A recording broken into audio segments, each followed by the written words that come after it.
ये कहानी है एक ऐसी लड़की की जो हर रात ठीक 12 बजे अपने घर से गायब हो जाती थी। दरवाजे बंद, खिड़कियां बंद, फिर भी कोई उसे रोक नहीं पाता था। सुबह होते ही वो वैसे ही अपने बिस्तर पर मिलती जैसे कभी कहीं गई ही ना हो। घर वाले परेशान थे, पड़ोसी सहमे हुए, मगर किसी को नहीं पता था कि आखिर हर रात उसके साथ ऐसा क्या होता था। नरगिस एक आम सी घरेलू नौकरानी थी, मगर उसकी खूबसूरती ने मोहल्ले में एक अजब सी हलचल मचा रखी थी। उसके लंबे घने बाल और चमकती हुई आंखें किसी को भी पलटकर देखने पर मजबूर कर देती थीं। उसकी मासूम मुस्कान में एक अजीब सा जादू था जो मोहल्ले के मर्दों को बेचैन कर देता और औरतों को जलन में डाल देता। मोहल्ले में हर किसी की जुबान पर एक ही सवाल था कि यह लड़की रात को कहां गायब हो जाती है। दिन भर घरों में काम करने वाली नरगिस, जो शाम को थकी हारी घर वापस लौटती थी, रात होते ही नजरों से ओझल हो जाती। किसी ने उसे बाजार में नहीं देखा, न किसी रिश्तेदार के घर जाते हुए, मगर हर रात वह कहीं न कहीं जाती जरूर थी। मोहल्ले के मर्द उसके हुस्न के दीवाने थे। रोजमर्रा के कामकाज के बहाने उसे ताका करते, कोई पानी का गिलास मांगता, कोई रसोई में मदद के बहाने उसे बातों में उलझाने की कोशिश करता। मगर नरगिस की आंखों में एक अजीब सी संजीदगी थी, एक ऐसी संजीदगी जो दिलों में सवाल पैदा कर देती। औरतों को उसकी खामोशी से चिढ़ थी। वे उसे किसी चालाक शिकारी से कम नहीं समझती थीं। वे हर जगह उसके खिलाफ बातें करती, चुगली करती, मगर नरगिस किसी की बात का जवाब न देती, बस एक रहस्यमयी मुस्कान के साथ खामोश रहती। ये रात भी एक आम रात जैसी थी, मगर आसिफ के दिल में एक जिज्ञासा जन्म ले चुकी थी। वह कई दिनों से महसूस कर रहा था कि नरगिस रात के समय कुछ अलग करती है। एक रात जब चांदनी फैली हुई थी, आसिफ ने नरगिस का पीछा करने का फैसला किया। वह दबे कदमों उसके पीछे चलता रहा। उसका दिल तेज धड़क रहा था, मगर आंखों में जानने की चाहत ज्यादा थी। नरगिस तेज कदमों के साथ जंगल की तरफ बढ़ रही थी, लेकिन उसकी चाल में एक अजीब सा ठहराव था, जैसे वह किसी खास जगह की ओर जा रही हो। आसिफ पेड़ों के पीछे छिपकर उसे देख रहा था। उसे इस बात पर हैरानी थी कि नरगिस ने घर से निकलते ही एक बार भी पीछे मुड़कर नहीं देखा, जैसे उसे पता था कि कोई उसका पीछा नहीं कर रहा। जंगल के बीचों बीच एक पुरानी हवेली थी जो बरसों से वीरान पड़ी थी। मोहल्ले के लोग इस जगह को भूतिया समझते थे, मगर नरगिस बेखौफ होकर उस हवेली में दाखिल हो गई। आसिफ का दिल अब जोर जोर से धड़कने लगा। उसने हिम्मत जुटाकर करीब जाने का फैसला किया। जैसे ही वह हवेली के करीब पहुंचा, उसे अंदर से एक अजीब सी सरगोशियों की आवाज सुनाई दी। उसने दरवाजे की दरार से झांका तो उसका दिल दहल गया। नरगिस के जिस्म पर एक हल्की नीली रोशनी लिपटी हुई थी और उसकी आंखें किसी नागिन की आंखों की तरह चमक रही थीं। आसिफ को यकीन नहीं हो रहा था कि वह जो देख रहा है वह सच है या कोई सपना। नरगिस का शरीर धीरे धीरे एक नागिन का रूप ले रहा था। उसकी चमड़ी चमक रही थी और उसका जिस्म लहरों की तरह बल खा रहा था। आसिफ ने घबराकर पीछे हटने की कोशिश की, मगर उसके कदम जमीन में जमे रह गए। नरगिस ने एक झटके से उसकी तरफ देखा और उसकी आंखों में एक अजीब सी चमक थी, जिसमें मोहब्बत भी थी और नफरत भी। तुम्हें यहां नहीं आना चाहिए था, नरगिस की आवाज में एक गूंज थी जो दिल को दहला रही थी। आसिफ ने हकलाते हुए पूछा, तुम क्या हो? नरगिस ने गहरी सांस ली और बोली, मैं वो हूं जिसे तुम इंसानों ने धोखा दिया, जिसके प्यार को तुमने ठुकरा दिया।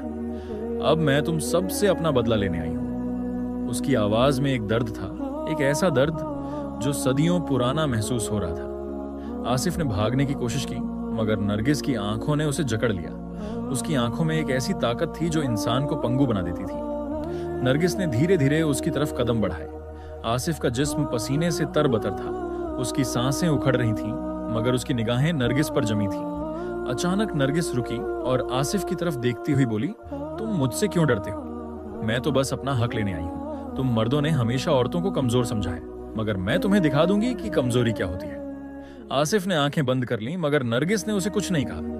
वह एक लम्हे के लिए उसके करीब रुकी, फिर वापस हवेली के अंदर चली गई। आसिफ ने घबराकर वहां से भागने की कोशिश की, मगर उसके कदम भारी हो चुके थे। उसकी सांसें बेतरतीब थीं, दिल खौफ से कांप रहा था। जैसे ही वह हवेली से दूर हुआ, उसने पीछे मुड़कर देखा। नरगिस की नीली आंखें अंधेरे में अब भी चमक रही थीं, जैसे वे कह रही हों, ये तो अभी शुरुआत है। नरगिस की रहस्यमयी कहानी में नया मोड़ उस समय आया जब मोहल्ले का एक व्यक्ति, जिसे नरगिस की खूबसूरती का जुनून था, एक सुबह रहस्यमयी हालात में मृत पाया गया। उसकी लाश गली के एक कोने में मिली, जहां खामोशी एक अजीब सी वहशत में बदल रही थी। मोहल्ले वालों ने जब उसकी तरफ देखा तो उसके शरीर पर गहरे जख्मों के निशान थे, लेकिन सबसे ज्यादा हैरान करने वाली बात यह थी कि उन जख्मों में सांप के डसने के स्पष्ट लक्षण थे। आंखें खुली, होंठ अध खुले और एक ऐसी खामोशी जो चीख से ज्यादा भयावह थी। लोग स्तब्ध थे कि आखिर यह सब क्या हो रहा है। गली के हर दरवाजे के पीछे सरगोशियों का एक तूफान मचा हुआ था। कोई कहता कि यह महज एक संयोग है, लेकिन ज्यादातर लोगों को यकीन था कि यह कोई आम घटना नहीं। अफवाहें जंगल की आग की तरह फैलने लगीं। कुछ का मानना था कि नरगिस में कोई रहस्यमयी शक्ति है, कुछ कहते कि यह किसी बुरी आत्मा या जिन्न का काम है। अजीबो गरीब कहानियां बनने लगीं और नरगिस का जिक्र हर चर्चा के अंत में आ जाता। मोहल्ले की औरतें जो पहले ही उससे जलती थीं, अब खुलकर उसके खिलाफ बातें बनाने लगीं। कोई उसे बदचलन कहता तो कोई मनहूस। नरगिस जनाजे में शामिल थी और उसके चेहरे पर एक अजीब सा सुकून और गम की मिली-जुली भावना थी जो सबको हैरान कर रही थी। वह चुपचाप जनाजे के पीछे चल रही थी, लेकिन उसकी आंखों में कोई बेचैनी या डर नहीं था। कुछ लोगों ने उसे करीब से देखने की कोशिश की, लेकिन वह अपने जज्बातों को इतनी खूबसूरती से काबू में रखे हुए थी कि किसी को कोई शक नहीं हो रहा था। फिर भी उसकी खामोशी बहुत कुछ कह रही थी। रात के सन्नाटे में एक और घटना घटी। मोहल्ले का एक और मर्द जो नरगिस के करीब होने की कोशिश करता रहता था, उसे रात के समय नरगिस के साथ देखा गया। गली के मोड़ पर दोनों को धीमी आवाज में बातें करते हुए देखा गया, लेकिन फिर वे अचानक गली के अंधेरे में गायब हो गए। अगली सुबह वह आदमी भी गायब था, न कोई सुराग न कोई खबर। यह घटना मोहल्ले में सनसनी फैलाने के लिए काफी थी। फिर एक बूढ़ी औरत सामने आई जिसने दावा किया कि उसने नरगिस को अपनी आंखों से नागिन में बदलते देखा है। उसकी बात पर कोई यकीन नहीं कर रहा था, लेकिन उसकी आंखों में जो डर था वह सच्चाई की गवाही दे रहा था। वह कांपते हाथों से अपना दुपट्टा संभालती हर किसी को यह यकीन दिलाने की कोशिश कर रही थी कि जो उसने देखा है वह महज एक भ्रम नहीं था। लोग हंसते, मजाक उड़ाते, लेकिन अंदर ही अंदर सबके दिल में एक अनजाना सा डर घर करने लगा था। नरगिस के चेहरे पर अब भी वही रहस्यमयी मुस्कान थी। उसकी आंखों की गहराई में कोई ऐसा राज था जो सिर्फ रात के अंधेरे को पता था। मोहल्ले की गलियां जो दिन में शोरगुल से भरी रहती थीं, रात के सन्नाटे में एक अलग ही कहानी सुनाती थी। नरगिस के अस्तित्व में छिपी यह कहानी अब सिर्फ सरगोशियों में नहीं रही, बल्कि एक भयावह रहस्य के रूप में हर दिल में जगह बना रही थी। मोहल्ले में एक नया चेहरा आया था, एक आलिम दीन, धार्मिक विद्वान जो दूर दराज इलाकों में जिन्न और अन्य रहस्यमयी घटनाओं को हल करने की ख्याति रखता था। लोग उसे इज्जत और डर के मिले जुले जज्बात के साथ देखते थे, और जब नरगिस के इर्द गिर्द घूमती इन रहस्यमयी मौतों की बात उसके कानों तक पहुंची तो उसने इसे एक आम घटना नहीं समझा। उसने इस मामले को गंभीरता से लिया और अपनी जांच पड़ताल शुरू की। खामोशी से मोहल्ले के हर घर के दरवाजे पर जाकर सवाल करता, लोगों की बातें सुनता और उनके रवैये को परखता। लेकिन जब भी नरगिस का जिक्र आता, उसकी आंखों में एक अजीब सी गंभीरता छा जाती। धीरे धीरे एक पुरानी कहानी सामने आने लगी। एक बूढ़ी औरत जो बरसों से खामोश थी, उसने एक रात रोते हुए बताया कि नरगिस कोई आम लड़की नहीं है। वह एक नागिन है जो सदियों पहले एक कबीले से ताल्लुक रखती थी, जहां के नाग इंसानों की बेरहमी का शिकार हुए थे। गांव के जालिम मर्दों ने उसके कबीले के नाग को बेरहमी से मार डाला था, और उसका बदला लेने के लिए नरगिस ने इंसानी रूप धारण किया था। वह यहाँ एक आम घरेलू नौकरानी के रूप में रह रही थी, ताकि एक एक करके उन सबको मार सके जिनके पूर्वजों ने उसके कबीले पर अत्याचार किया था। यह राज जानकर मोहल्ले में एक अजीब सी वहशत फैल गई। लोगों के दिलों में एक सवाल ने जगह बना ली कि कौन अगला होगा। दिन के उजाले में नरगिस एक मासूम और गरीब घरेलू नौकरानी नजर आती थी। उसके चेहरे पर हया और आजजी थी जो हर एक को प्रभावित करती थी। वह खामोशी से घरों में काम करती, झाड़ू लगाती, बर्तन धोती और हर हुक्म पर सर झुकाकर अमल करती। लेकिन रात के अंधेरे में वह एक खूंखार नागिन बन जाती जो मर्दों को अपनी मोहब्बत के जाल में फंसाकर उन्हें मार देती थी। उसकी दोहरी शख्सियत ने लोगों को उलझन में डाल दिया था।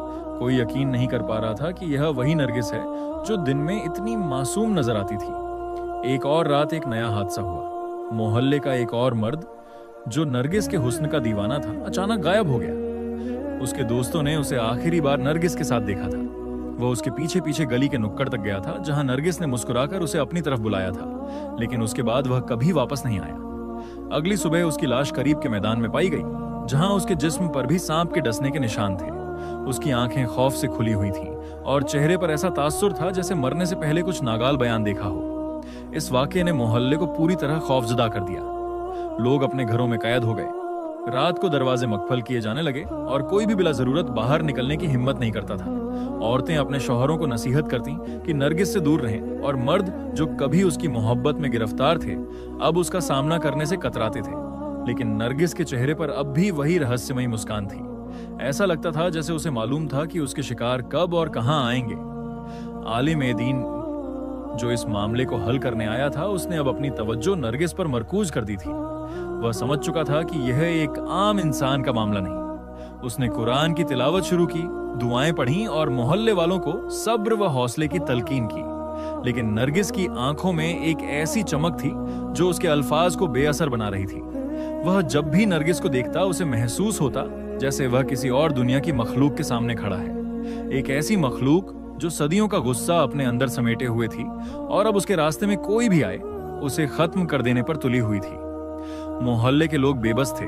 वे जानते थे कि कुछ बड़ा होने वाला है, लेकिन कोई नहीं जानता था कि वह क्या होगा।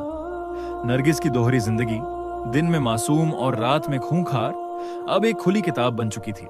लेकिन इस किताब का आखिरी सफा अभी बाकी था। आलिम दीन की मुदाखलत ने मोहल्ले में एक नई हलचल मचा दी। मस्जिद के मिंबर से दी जाने वाली तंबीह ने कई दिलों को झंझोड़ दिया, लेकिन इंसानी फितरत हमेशा से तजस्सुस और हवस की असीर रही है। चंद लोग इस नसीहत को संजीदगी से लेते नजर आए, मगर ज्यादातर के चेहरों पर बेयकीनी की झलक वाज़ेह थी। कुछ का मानना था कि नरगिस महज एक आम लड़की है जिसे गलत समझा जा रहा है, जबकि बाज के दिलों में उसके लिए खौफ की बजाय मजीद तजस्सुस बढ़ता जा रहा था।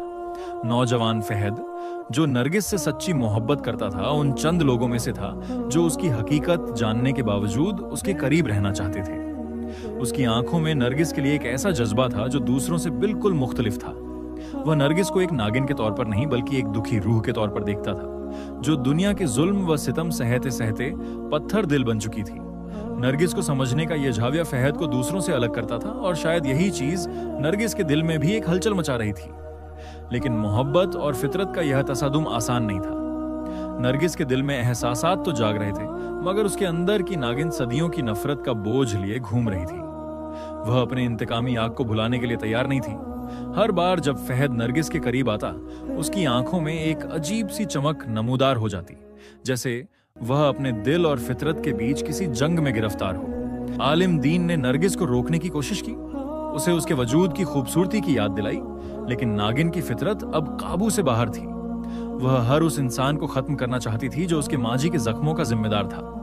फहद ने अपनी मोहब्बत का वास्ता दिया, मगर नरगिस की आंखें अब किसी मोहब्बत को तस्लीम करने के लिए तैयार नहीं थी। एक लम्हा आया जब फहद ने अपना हाथ आगे बढ़ाया और नरगिस की आंखों में एक बार फिर हिचकिचाहट ने जन्म लिया। लेकिन यह हिचकिचाहट ज्यादा देर कायम न रह सकी। नागिन की फितरत ने मोहब्बत को एक बार फिर शिकस्त दे दी।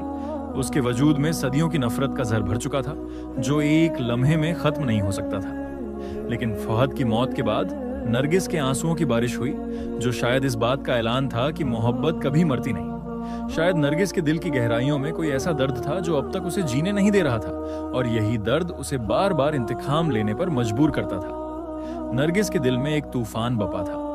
एक तरफ इंतकाम की सदियों पुरानी आग थी जो उसकी रगों में सरसराती हुई खून को उबलने पर मजबूर कर रही थी, और दूसरी तरफ मोहब्बत की वह नरम गर्मी जो एक इंसान की कुर्बानी ने उसके दिल में रोशन कर दी थी। वह जो कभी सिर्फ एक अफरीद समझी जाती थी, आज पहली बार खुद को एक बदनसीब महसूस कर रही थी। उसकी आंखों में आंसू थे, लेकिन इन आंसुओं में गम से ज्यादा नदामत का अंसर था। वह मंदिर की उन शिकस्ता दीवारों के बीच खड़ी थी जहां उसका दिल पहली बार हार गया था। नौजवान की सांसें अभी थम चुकी थीं, लेकिन उसके चेहरे पर एक सुकून था, जैसे वह मरकर भी जीत गया हो। नरगिस ने उसके चेहरे को अपने हाथों में थाम कर देखा तो उसकी आंखों में जो अक्स उभरा वह एक ऐसे शख्स का था जिसने नरगिस को एक इंसान समझा, एक दिल वाला वजूद जो मोहब्बत करना जानता था। यह लम्हा नरगिस के वजूद को झंझोड़ कर रख गया। वह जो खुद को हमेशा से नाकाबिले शिकस्त समझती थी, आज मोहब्बत की ताकत के सामने टूट चुकी थी। उसका कबीला उसे पुकार रहा था, उसके बुजुर्गों की आवाजें उसके कानों में गूंज रही थीं। वापस आ जाओ, तुम इंसान नहीं हो, तुम उनके साथ नहीं रह सकती। लेकिन नरगिस के कदम जमीन पर जमने लगे थे। उसकी नजरें उस नौजवान की कब्र पर थीं, जहां उसके आंसुओं ने मिट्टी को भी नम कर दिया था। उसे पहली बार एहसास हुआ कि वह एक इंसान से ज्यादा कुछ नहीं चाहती थी। उसकी सांसों में जो सरसराती आवाज थी, वह अब सिर्फ एक शौक मोहब्बत में बदल चुकी थी। मोहल्ले वाले अब नरगिस को एक अफरीद के बजाय एक बदनसीब रूह समझने लगे थे। लोग जो कभी उसके नाम से खौफजदा हो जाते थे, अब उसकी दास्तान को हमदर्दी से सुनते थे, औरतें जो कभी उसके खिलाफ बातें करती थीं, अब उसकी कहानी सुनकर आंसू बहाती थीं। एक कुर्बानी ने नरगिस को एक नई पहचान दी थी। नरगिस ने मंदिर की दीवारों को आखिरी बार देखा और गहरी सांस के साथ आसमान की तरफ देखा। तारे आज कुछ ज्यादा चमकदार लग रहे थे, जैसे आसमान भी उसकी कहानी को सुन रहा हो। वह धीरे धीरे अंधेरे में गायब हो रही थी, लेकिन उसका दिल रोशनी से भरा हुआ था। सुबह जब मोहल्ले वाले नौजवान की कब्र पर गए तो वहां आंसुओं के ताजा निशान मौजूद थे। यह इस बात का सबूत था कि नरगिस अब भी जिंदा थी, लेकिन अब वह इंतकाम की नहीं, मोहब्बत की अलामत थी। उसके आंसू इस बात की गवाही दे रहे थे कि मोहब्बत ने बिलाखिर इंतकाम पर फतह हासिल कर ली थी।